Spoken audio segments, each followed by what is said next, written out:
In 1975, European jazz was moving in multiple directions, and saxophonist, keyboardist, arranger, and composer François Jeanneau was taking things left field on his album Une Bien Curieuse Planète, which translates to A Curious Planet, and from that album, the track Kaïna.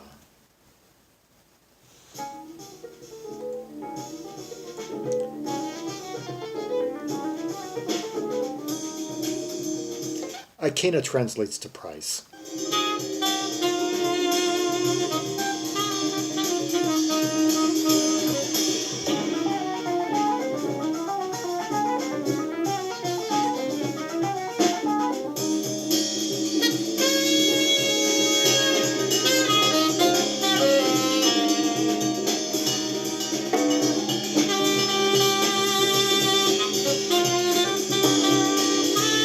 I like the contrast between that 6/8 part, that and then this like 4/4 kind of just more conventional jazzy part.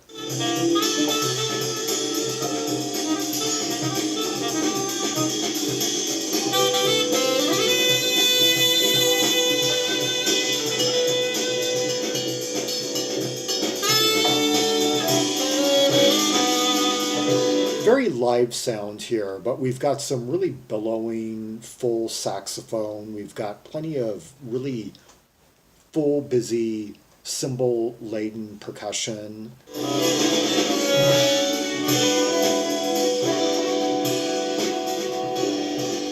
Got some synthesizers sort of low in the mix, just kind of filling out little bits of space here and there.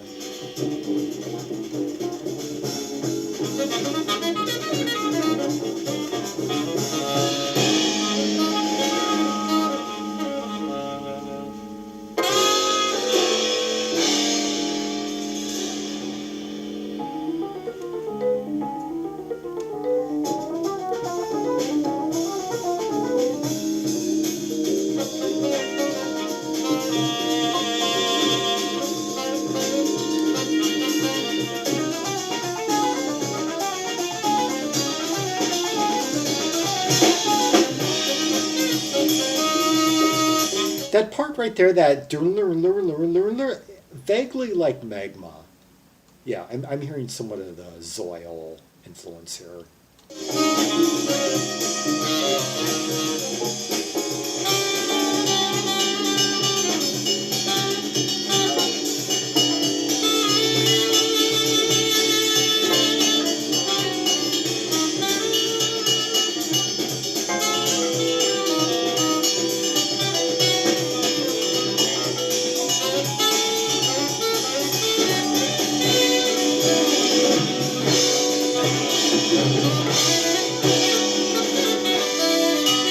Those really full drums that we're hearing are played by Bernard Lubat, who did quite a few library music albums released on the Telemusic label during the 1970s. Library aficionados often come across him. Quite prolific. Let's see, instruments and performances, 169 credits according to Discogs.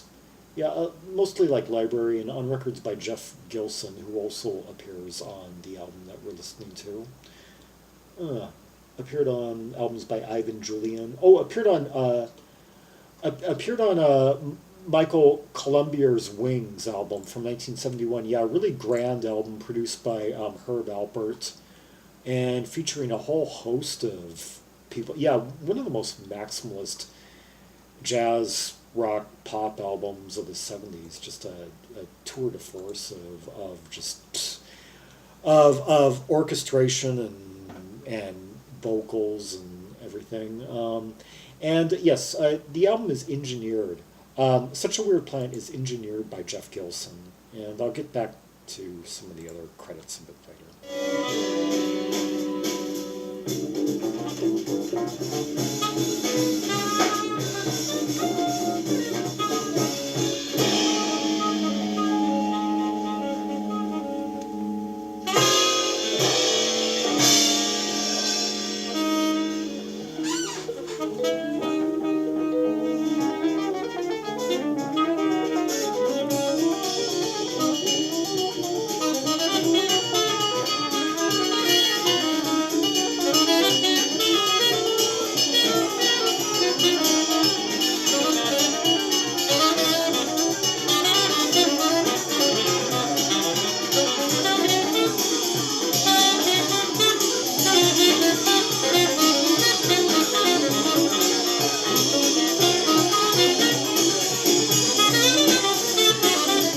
weird like synth line in like 6/8 is just getting all the more tweaked out in its sound. It's like going through an envelope or something.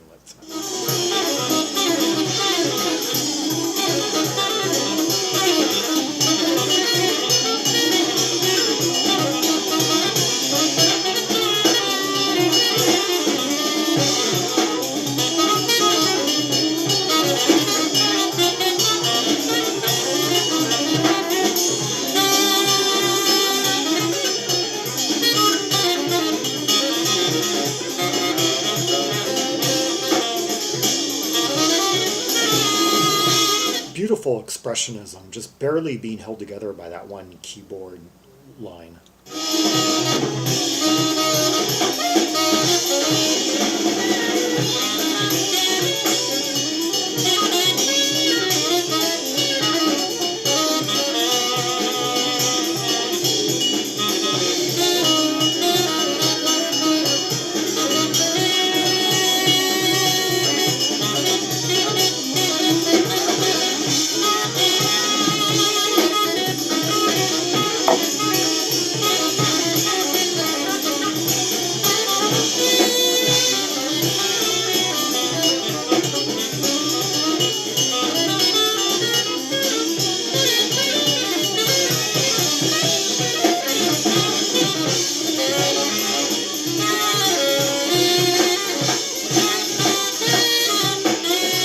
Sounds like there's two drummers here.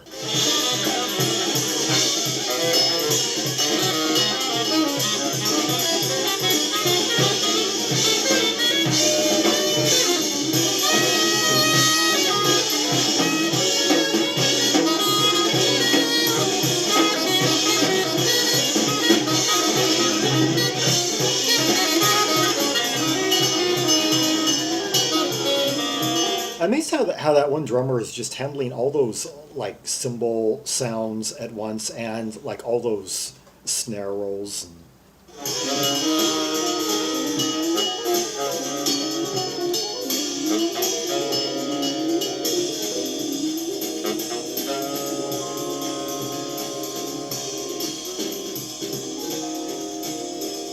Going through that subdued section. Let's see, J.F. Jenny Clark on contrabass, and let's see, 190 credits according to Discogs. A lot of them from post-dating this album.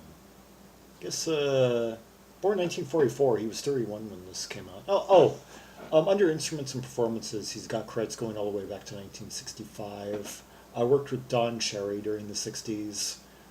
Stockhausen, Joachim Kahn, Bold Music, Steve Lacy, Bridget Fontaine. Oh, this guy's definitely been around. Let's see, and he's also credited with percussion, but I think he's kind of busy with the bass, which is admittedly low in the mix. Let's see, electric piano, acoustic piano, synthesizer, and percussion. A lot of people are credited to percussion, although I really do think that Bernard Lubat is holding down all those loud percussion density that we were hearing there, because Michael Grailler is quite busy doing that. That little fugue that we were hearing. Born in 1946, so he 132 credits according to Discogs, going all the way back to 1968. Appeared on some of the same albums as some of these other guys. So these, he was on Magma's, Contrabass album from 1974, and that same year he was on the Open Sky Unit album. Yeah, that Belgian post-bop record. Yeah, good stuff. Yeah.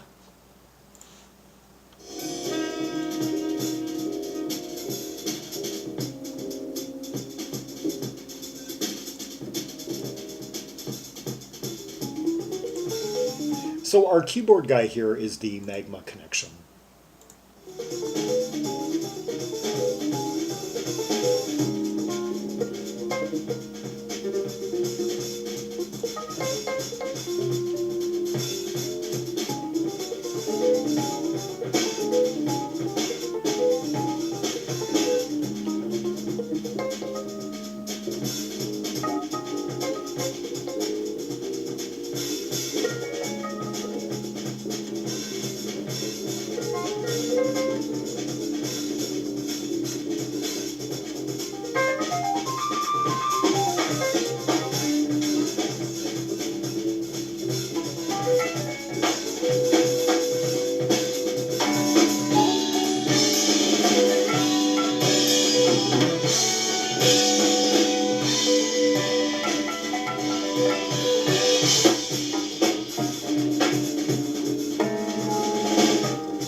Let's get to know this François Jeanneau guy a little bit better. His earliest credit, according to Discogs, is 1960.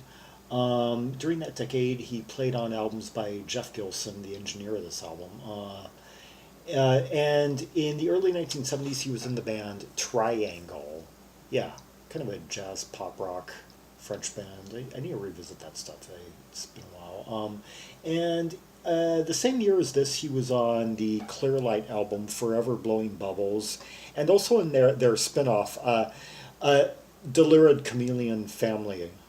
Yeah, and after this, he recorded more albums. He was on Emmanuel Booze's Clochard album in 1976, and he was on the Synthesis album. Yeah, good like jazz Latin rock supergroup that put out an album in 1976.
The saxophone vaguely touches upon a melody now and then, but the real thing that holds it together is that keyboard line, in 6/8, and other than that, we've got a lot of playing that's kind of loose around it and mostly dense, with four people, the contrabass, the array of mostly different synthesizer sounds, and then the very dense snare drum and cymbals, and our main guy François Jeanneau, his saxophone.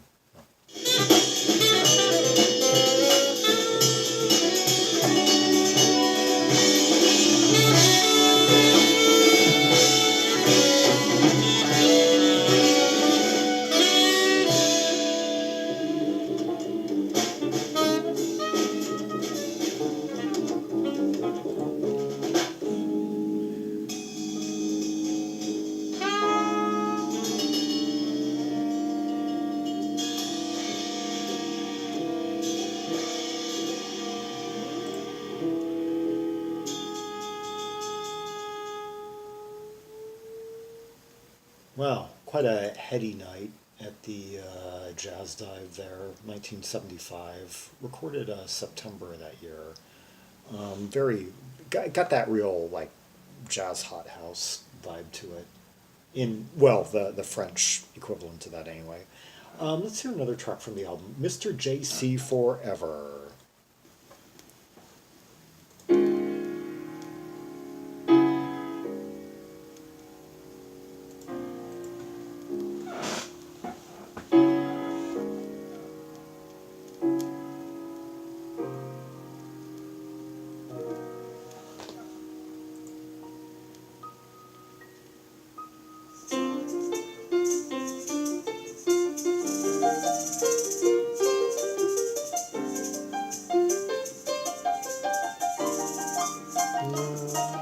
I'm hearing a major seventh tonality in there, in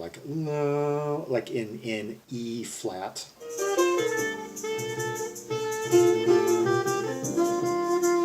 Yeah, going between E flat and B flat, major seventh.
So basically here we've got the contrabass, piano, saxophone, and maracas.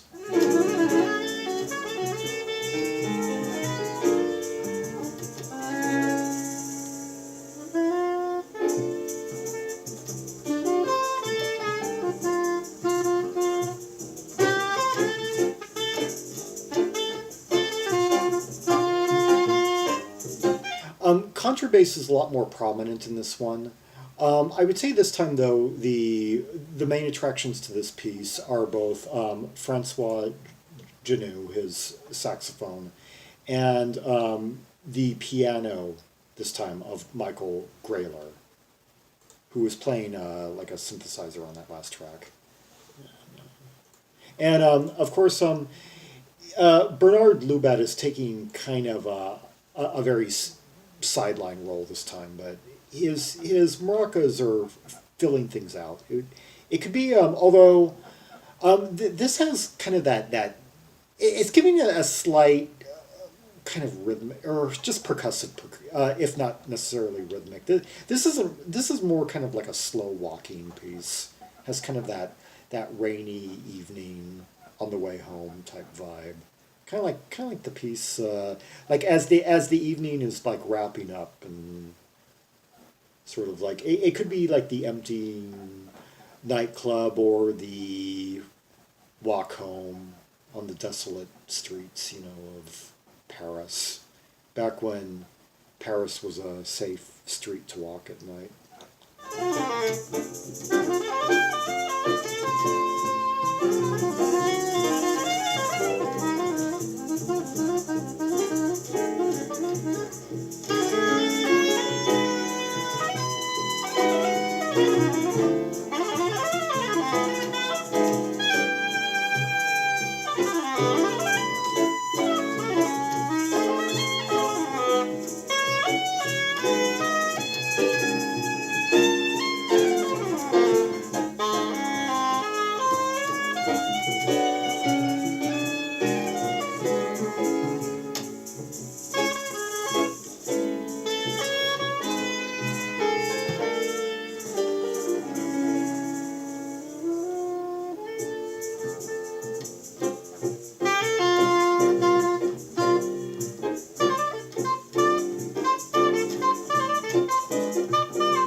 Hear him just hit all those notes.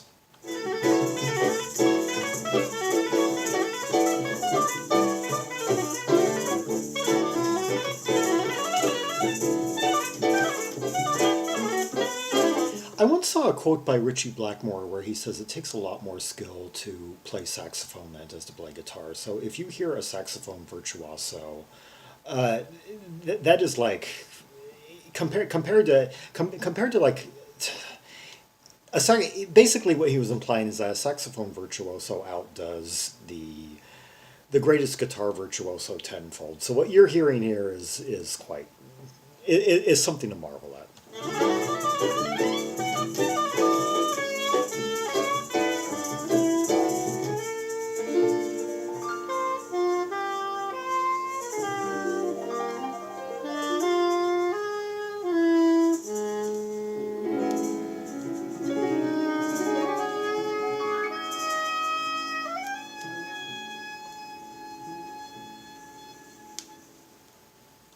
Beautiful. That was Mr. J.C. Forever by François Jeanneau with a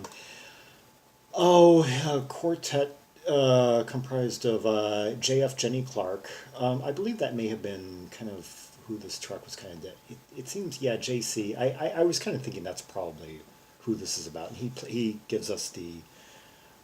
He's doing the contrabass on this track, and Bernard Lubat on maracas and Michael Grailler on piano. Very crisp, kind of echoey, or kind of crystally, sparkly piano. Kind of like that. It's kind of got that like sparkled in the on the wet, rainy sidewalk, kind of the wet sidewalk on a rainy night type of sparkle from the streetlights above. That's kind of the imagery that was conjuring up. Walking the streets of Paris with an umbrella, you know. Anyway, yeah, recorded September 16th and 17th, 1975. And he would go on to make quite a few more records during the 1970s and appear on a whole host of other estimable projects, including, let's see, a few more from the 70s and then in the 1980s. Let's see, some things that I actually need to explore. Yeah. And our other guy appeared on albums by, Jake Tholet, yeah. Yeah. Anyway, for more Rubies and Sapphires from this album and others by François Jeanneau, see the directory of albums by French artists linked in the description below. Like and subscribe and follow me on social media and leave a comment if there are any observations you have about the layers in the song, in these two tracks that we heard, the instrumentation, the time signatures, the arrangements, and such. And until next time, this is Zaragon, the world's most ear-traveled trimaximalist, signing off.